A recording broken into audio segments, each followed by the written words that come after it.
दौलत की मस्ती से अल्लाह की पनाह मांगो, क्योंकि इसके नशे को सिवाय मौत के कोई चीज़ उतार नहीं सकती।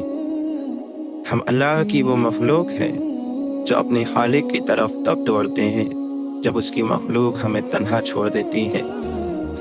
या अल्लाह, जब मैं मायूस हो जाऊं तो मेरी मदद फरमा, क्योंकि मेरी ज़िंदगी के बारे में तेरे फैसले मेरी ख्वाहिशात से ज़्यादा बेहतर हैं। आपके दो मीठे बोल किसी की ज़िंदगी भर की थकन कम कर सकते हैं। मुस्कुराइए, नफ़रतों के जहां में मोहब्बतों को फ़रोग़ दें। ऐसा शख्स जिसमें बेशुमार खूबियाँ हो, हम उसमें भी एक खामी तलाश करने की कोशिश में रहते हैं। मौजज़ों के दरवाज़े सब्र की चाबी से खुलते हैं। गुनाह के गुनाह होने की इससे बड़ी दलील और क्या हो सकती है कि उसे छुप के करना पड़ता है। अल्लाह ताला का इरशाद है, लोगों मुझे पुकारो मैं सुनूंगा, मुझसे मांगो मैं दूंगा। अगर आप नज़रअंदाज करने के माहिर नहीं तो आप बहुत कुछ खोएंगे। सबसे पहले अपना सुकून। इंसान की तमाम फितरतों में से एक ख़तरनाक फितरत ये है कि उसे मुकम्मल मिल जाने वाली चीज़ों से उकताहट होने लगती है। कुछ दिल ऐसे होते हैं उन पर जितना भी जुल्म किया जाए उन्हें नफ़रत करना नहीं आता, और कुछ दिल ऐसे होते हैं जिन्हें जितनी भी इज्जत दी जाए उन्हें मोहब्बत करना नहीं आता। पूछा गया गुरूर क्या है? जवाब मिला, खाक से बनाए गए इंसान का अपनी औकात भूल जाना। अल्लाह के नबी सल्लल्लाहु अलैहि वसल्लम फरमाते हैं, अगर तुम चाहते हो कि तुम्हारा दिल नर्म हो और तुम अपनी मुराद को पालो तो यतीमों पर रहम किया करो। एक और जगह फरमाया, तुम्हारा रब बड़ा बाहया और करीम है, उसे इस बात से शर्म आती है कि उसका बंदा उसके सामने हाथ फैलाए तो वो उन्हें खाली या नामुराद लौटा दे।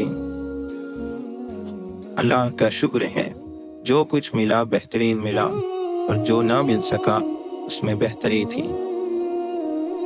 मेरा नसीब मेरे रब ने लिखा है, गलत हो ही नहीं सकता। जो मिल रहा है वो ही तुम्हारे लिए बेहतर है। तुम नहीं जानते, लेकिन देने वाला खूब जानता है। जिन लोगों के पास पैसा है वो समझते हैं अकल भी उन्हीं के पास है। नरमिजाजी की दौलत हर एक को नसीब नहीं होती। अल्लाह के नबी सल्लल्लाहु अलैहि वसल्लम ने फरमाया, जब अल्लाह ताला किसी बंदे से मोहब्बत फरमाते हैं तो उसे नर्म मिजाज बना देते हैं। ज़िंदगी एक सफ़र है अल्लाह से अल्लाह तक। माँ बाप की दवाई की पर्ची अक्सर खो जाती है, लेकिन लोग वसीयत के कागज़ बहुत संभाल कर रखते हैं। किसी की खिदमत में पेश किए जाने वाले तोहफ़ों में सबसे बेहतरीन तोहफ़ा एहतराम है। जिस तरह बड़े होकर पता चलता है कि वालिदैन सच कहते थे, इसी तरह खबर में जाकर पता चलेगा कि कुरान सच कहता था। एक बुजुर्ग से किसी ने पूछा, इंसान का सुकून कहाँ छुपा हुआ है?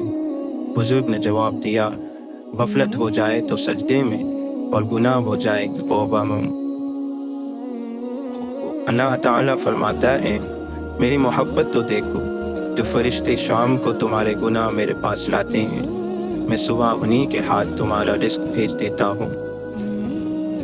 हदिश्ता मासूम परिंदे की तरह होता है, सख्ती से पकड़ो तो मर जाएगा, नरमी से पकड़ो तो उड़ जाएगा, मगर मोहब्बत से पकड़ोगे तो उम्र भर साथ निभाएगा। अल्लाह से रुजू करने में देर ना करो, बेशक उसने अर्श इलाही पर तहरीर लिख दी है, मेरी रहमत मेरे गज़ब पर हावी है। अपने गंदा होने का एहसास होना बड़े नसीब और करम की बात है, लेकिन हमारी यही बदकिस्मती है कि हमें अपने आप से बदबू कभी नहीं आती, हमेशा दूसरों में से आती है। कभी कभी हमारे रास्ते में आया टूटा हुआ पुल बुरा नहीं होता, वो आपको एक ऐसी जगह पर जाने से रोकता है जहां आपको नहीं जाना चाहिए। ज़िंदगी के सफ़र में हर रुकावट का कोई ना कोई मकसद ज़रूर होता है, बस हमें उस रुकावट से सबक सीखना ज़रूरी है। मुश्किलें अपना हल साथ लेकर आती हैं, بندے کو اللہ پر بھروسہ ہونا چاہیے۔ یہ جو دکھ ہوتے ہیں یہ روحانیت کی سیڑھی ہوتے ہیں، ان سے مت گھبراؤ، خوشی مناؤ کہ اللہ نے تمہیں چن لیا۔ بے شک میرا رب وہ ہے جو انسان کی روح کے اندر کی تکلیفوں اور اذیتوں سے واقف ہے۔ اللہ آزمائش میں انہیں ڈالتا ہے جن سے بے پناہ محبت کرتا ہے۔ سب سے گھٹیا انسان وہ ہے کہ جب تم سے اس کا دل بھر جائے تو وہ تمہاری خوبیوں کی نفی کرے، تمہارا راز فاش کرے، تمہارے اچھے برتاؤ کا انکار کر بیٹھے، اور جو بات تم میں نہیں تمہارے بارے میں وہ بات کہیں۔ گناہ کی وادیوں میں اتنا آگے مت نکل جاؤ کہ توبہ کی امیدیں تمہاری تلاش چھوڑ دیں۔ زندگی آسان نہیں ہوتی، اسے آسان بنایا جاتا ہے، کچھ صبر کر کے، کچھ برداشت کر کے، اور بہت کچھ نظر انداز کر کے۔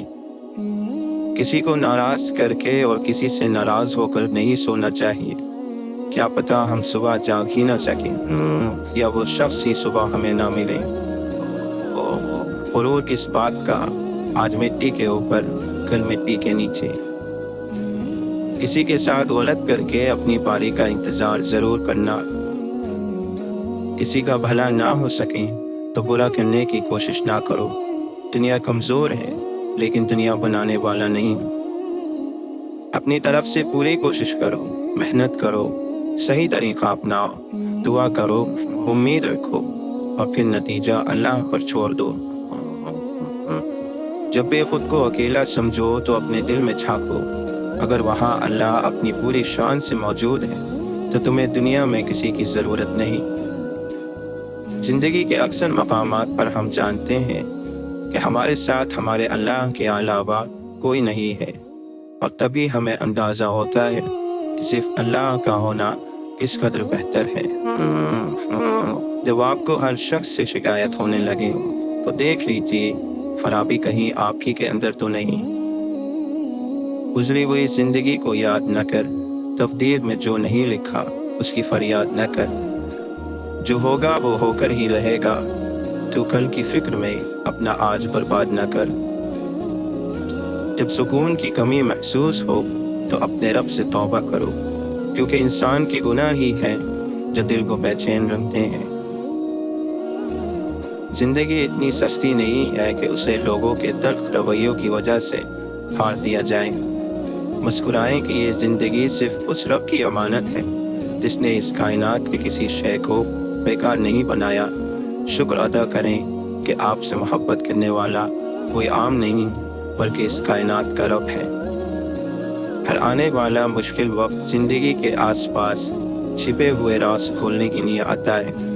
بات صبر کرنے اور سمجھنے کی ہوتی ہے۔ مشکل وقت میں ہمیشہ دعا کیا کرو، کیونکہ جہاں انسان کا حوصلہ ختم ہو جاتا ہے وہاں رحمت خداوندی شروع ہو جاتی ہے۔ ہمیشہ خوش رہا کرو، کیونکہ پریشان ہونے سے کل کی مشکل دور نہیں ہو جاتی بلکہ آج کا سکون بھی چلا جاتا ہے۔ باہمت لوگ کبھی ہارا نہیں کرتے، یا وہ جیت جاتے ہیں یا کچھ سیکھ لاتے ہیں۔ خدا تو رزق دیتا ہے کیڑوں کو پتھروں میں، تو کیوں پریشان ہے ہیرے موتی کے چکر میں؟ اڑ آسمان میں یا لگا ہوتا سمندر میں، تجھے اتنا ہی ملے گا جتنا لکھا ہے تیرے مقدر میں۔ سر ہو سجدے میں، دل میں دعا بازی ہو، ایسے سجدے سے بھلا کیسے خدا راضی ہو۔ کپڑے انسان کے جسم کو ڈھانپتے ہیں اور گفتگو اس کی شخصیت ہو۔ اگر تب تک چلتی ہیں جب تک پکڑ نہیں ہوتی۔ جب سر بغاوت کرنے لگے تو اسے سجدے کا نشہ پلا دو۔ بانٹنے کی عادت ڈالیے، چیزیں بھی، جذبے بھی اور خوشیاں بھی۔ بہترین آنکھ وہ ہے جس سے انسان اپنے اندر جھانک سکے۔ مخلصی سب سے زیادہ پرکشش جذبہ ہے۔ اگر آپ کسی کو کچھ دے نہیں سکتے تب بھی اسے اچھے الفاظ دے سکتے ہیں۔ الفاظ لہجہ نہیں، تاثیر رکھتے ہیں۔